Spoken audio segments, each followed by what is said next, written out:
The elitist political establishment laughs at President Trump's description of the Mueller investigation as a witch hunt. But it's getting increasingly difficult to ignore the blatant double standards that are being applied. A recent Wall Street Journal article stated, "The country has watched the FBI treat one presidential campaign with kid gloves, the other with informants, warrants and eavesdropping. They've seen the Justice Department resist all efforts at accountability, even as it fails to hold its own accountable. And they are now witnessing unequal treatment in special counsel Robert Mueller's probe. Yes, the former FBI director deserves credit for smoking out the Russian trolls who interfered in 2016.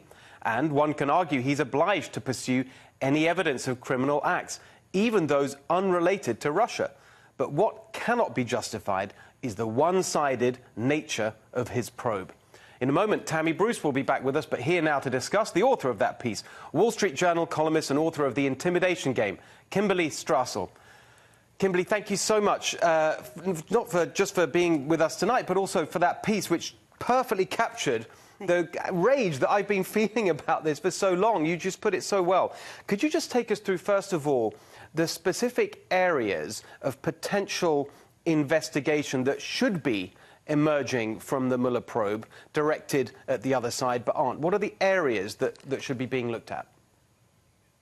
Well, thanks. And yeah, you can make some direct comparisons. For instance, Mr. Mueller has handed off probe allegations, and then there have been charges that have now been brought against Mr. Trump's personal attorney, Michael Cohen, about campaign finance violations.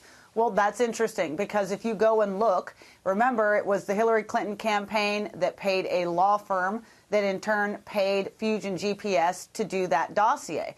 Now, federal campaign law says that you have to say to whom you are making a payment directly and for what purpose. But this money, again, was funneled through a law firm.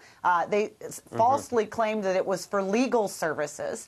That seems to be a direct campaign finance violation. Why isn't there some investigation into that? If you're going to do it on both, I mean, if you're going to have one standard for all, then it ought to be applied to both sides. That's one example, just one. Yes. And there's a couple of others you mentioned in the piece. The foreign agents registration, that's a whole area that you've got potential guilt on both sides, right? Yes, well, FARA, again, it's a law that's very rarely ever been held into account and used, certainly not for prosecutions. But Mr. Mueller has changed that. He's gone after both Paul Manafort and Rick Gates for failing to file under the Foreign Agent Registration Act and explain to and publicly disclose that they are lobbyists for foreign entities. But again, there is very credible evidence, this has been brought to light by Senator Chuck Grassley, that Fusion GPS, that Oppo research firm, at the same time it was compiling the dossier, it was also lobbying on behalf of Russians to get rid of some U.S. sanctions and a U.S. sanctions law. Now, again, Fusion would say, well, we were working for a U.S. law firm, but it doesn't matter under the law. You still have to register if you are lobbying people on behalf of foreign entities. They never did. Where's that prosecution? Or the prosecution of Tony Podesta, who was also lobbying for foreigners. Yeah, and this has all just been completely dropped. Now, Podesta, prominent Democrat, and I think that this is the thing that Americans look at, really gets to the heart of their frustration of this probe. Not that justice is being applied to people who have done wrongdoing, but it's only being applied to one side. Exactly right. You put it so well. And there's more, actually, in your piece. Everyone should read your piece, talking about lying to the FBI. Again, there's so much there that's just being ignored. Let's bring in Tammy Bruce now. Tammy, you heard all of that. What chances do you think there are for what Kimberly's advocating, that you have equal justice, all these things being looked at, ever happening? How's that? What kind of pressure can we put on? Is this ever going to happen? Are we going to get justice? Obviously, the players involved here are a representation of an establishment that has operated like this for quite some time. We see in the lead up to the election the sloppiness in what we've seen and already investigated, whether it's Peter Strzok and the texts, the behavior of James Comey, certainly, of McCabe, etc. All of these individuals were behaving in a manner that, if you just look at it in a glance, is clearly problematic. But for some reason, they felt that it wouldn't be an issue, that they felt that they could behave in this manner, partly because they thought Hillary was going to win. But it tells you that they were comfortable with this kind of a framework. And that tells you that it's deep-seated, that this has been a long-term way of operating. So in a lot of ways, of course, it confirms the importance of the results of the 2016 election, that the nature of how the establishment is handled has to change. But in order to do that, we've got to change out the individuals running it. More than just the president. This is a long-term framework. This conversation, though, is important, that Kimberly Strassel can write this article still, have it be read, that we can have this conversation. Of course, this then goes into the social media aspect, which we, of course, will be addressing as a nation, as a larger problem regarding media, and that people are silenced. So I don't think it's going to happen within this context of this investigation, but it is an education for the American people about the value of their involvement and the choices they make in the elections and what they demand of their elected leaders. But this is going to have to require an overturning, if you will, not of our system. The system works. It's the nature of the people who've been in the system for too long. Mueller is now being seen certainly as part of that, the involvement of Rod Rosenstein, the choices that Jeff Sessions makes, and I've been a big admirer of his, which has declined a bit, in the midst of the pushback from the swamp. And this is what the president still has to deal with.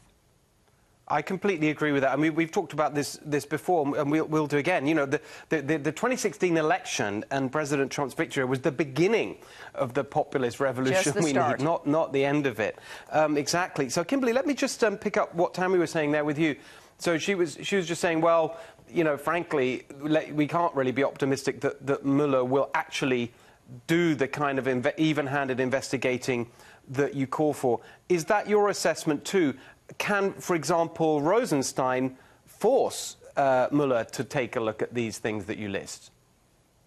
Yeah, well, I actually feel a bit naive because when Mueller was first appointed, I looked at the mandate that he was given that said to look into these claims of Trump-Russia collusion, but also anything else that came out of that. Well, if you're going to look into those collusion claims, and I think he was right to do so, but you don't find anything, then obviously your next question to be asked is, how did those claims gain purchase at the highest levels of government? And that would require a look at the dossier, at Fusion GPS, and all the players who were using back channels to feed this information, partisan influences, to feed this information to the FBI. I thought that might happen. I now realize there was never any chance that was going to happen, and I think that that's a function of Mr. Mueller and his team. Look, this is a guy, you look at his resume, he has spent most of his life at the Department of Justice or the FBI prior to going into private service. He's an institutionalist. He's not going to take those organizations down. And I think you can go even a little further. I think it's worrisome. You look at some of the actions that he has taken, in particular his decision to release those Russian indictments on the eve of President Trump's visit to Helsinki. And that does seem to be almost politically motivated. Well, they can't help themselves. And biased. Yeah, I think that's a bit worrisome. Well, it's that. I know. Well, it seems obvious. Sorry, in that Tammy. regard. All right. I'm really sorry, Tammy. We're out of time on this one. It's going to go on and on. We'll have plenty of time to talk about it. I just wanted to wrap up by saying this is why, exactly as Kimberly says, people are so frustrated. You know, you control the White House, you control the House and the Senate, and still this stuff goes on. Perhaps a new Attorney General will help. Who knows? Kimberly and Tammy, thank you so much